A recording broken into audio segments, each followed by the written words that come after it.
See, the whole point of psychology of any disease, uh, I I believe and I think it is 80% of the diseases are because of what we think, and 20% is because of what we eat. If somebody says fits can be caused because of some worm which has gone from the stomach into your brain, created a tombstone, that is 20% of the issue. The 80% is your thought process. How do you think? How do you, what is your lifestyle? What is your attitude towards life?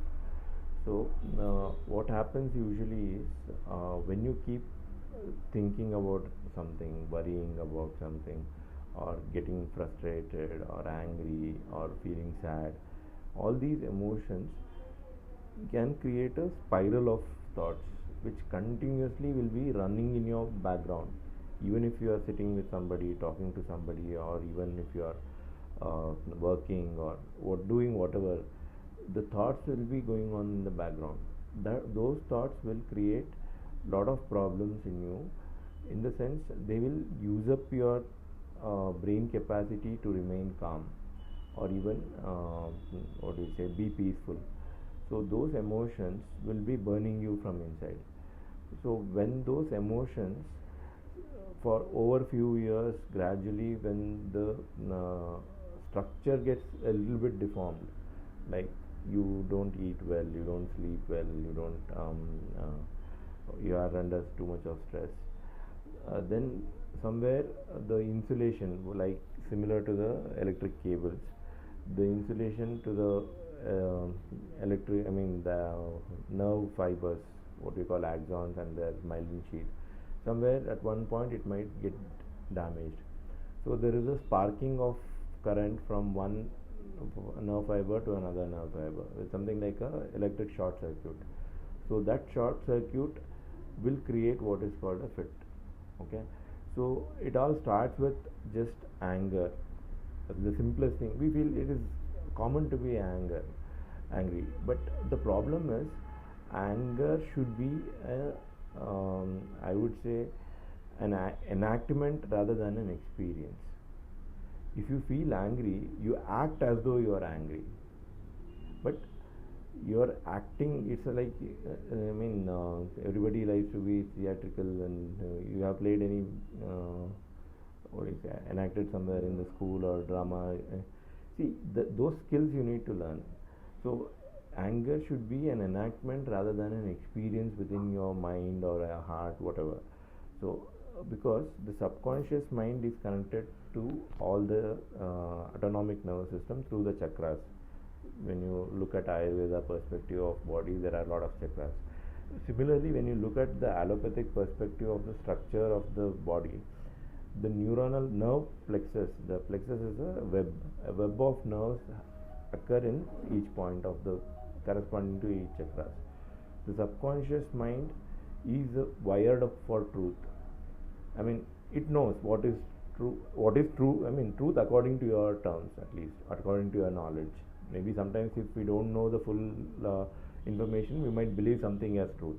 But what you know as truth, if you don't speak the truth, or if you don't act according to the truth, and if you do something against the truth just because you are at profit sometime, the mind will be suffering. I mean, the mind will be confused. I know this is what is right, but still I'm doing just because it's my greed. So such sort of an emotions create a rift between the body and the mind. So similarly, those things can create diseases like you say, churning of your tummy, or feeling something uneasy, choking of your throat, or so those things will produce the minor symptoms, and gradually when it progresses to a significant extent, then maybe you will become unconscious or throw a fit sort of thing. So this is how it's like. The sprout is the anger, the tree is the medium sized tree is the fit, and a bigger tree is the stroke. stroke wherein you have developed some weakness on one side, or you develop loss of vision, or so how do you go about it? First, you need to decide that in life you have to be healthy. That is most important, and definitely for everybody's health and the health of everybody around, everybody should become truthful. It's difficult to speak our mind, what we feel. I mean, we sometimes we might feel shy, or we might feel that they might not accept us. They might not help me. They might not. I might not be profited if I speak the truth. So all such sort of confusions will prevent you from speaking the truth. But the conflict is going on inside. Then you will suffer the consequences. So the first thing what I would say is, be truthful in life. Be truthful to your thoughts. If your dad says something that okay which you don't like, tell it directly. I don't think this is right. Why are you telling like this? This is, I feel this might not be appropriate. So when you start speaking, are you introvert? I bet. So many introverts suffer through the problems of too many thoughts going around. They become depressed, or they become have these problems. Or there are some of the introverts have this anger, temper tantrums, wherein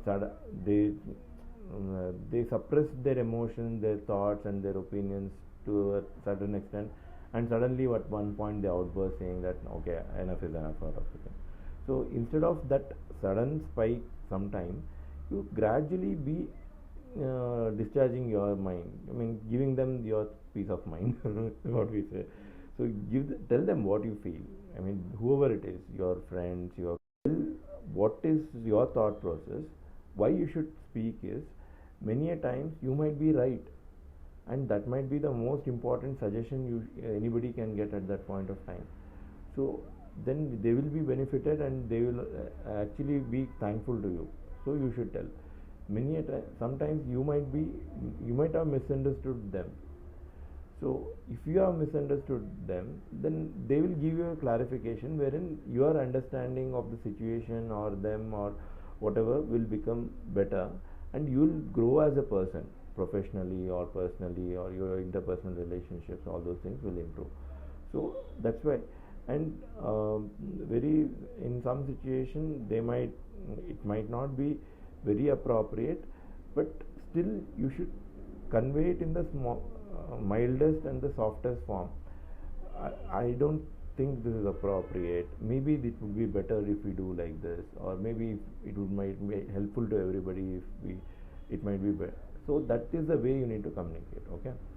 And because why I say is this is more important than even meditation, because meditation is just a event which you do once in a while when you are free or something, but the thinking process, the retraining of your thought process every second is more important. So that thought process, the synchrony between your thought, your words, and your actions, when those things happen, see, to be frankly speaking, the society has few norms, but the society don't work within those norms. It is just they say society is a hypocrite, because there's a lot of hypocrisy in the society wherein they say these are the norms, but everybody does beyond it or against it. Until unless we understand this, we will be frustrated because of something, because of what we feel as wrong in somebody, or what we feel as wrong in ourselves. Sometimes our thoughts might be, not appropriate socially, but still you should have the courage to accept them. Then you will be at peace. Okay. So what if you're gone to a restaurant and you say, I would like to have something non-veg or something maybe on a Thursday or whatever day you don't want. At least speak out your thought. It's not that you have to do it, but then you need to understand. See, sometimes you need to listen to your body. Your body might understand many things in subconscious way. If when your sodium goes down, then you feel you need to you can sit over there if you are because you are not comfortable standing for long. Sit. So your body, when it needs salt, it might trigger your brain to say that okay, I need something to eat something salty, or when your body needs some magnesium or some other minerals, it might remember something which has those elements. So listen to your body, listen to your mind, and act to try to act towards it. Then you'll be more comfortable. Okay. So because many things I might not be appropriate for me to ask you, or you might be comfortable not speaking with everybody, or you might be comfortable some things you want to discuss with your sister, some things with your father or mother, because we compartmentalize ourselves, our thoughts, our ideas, and our what do you say, openness to others. So if you are courageous enough, you can speak the same thing with all the three, but that requires lot of maturity, lot of understanding, and to the boldness, to the extent that whatever are the consequences, I will be able to face it. A determination to that extent. Okay. Now I'll teach you a meditation.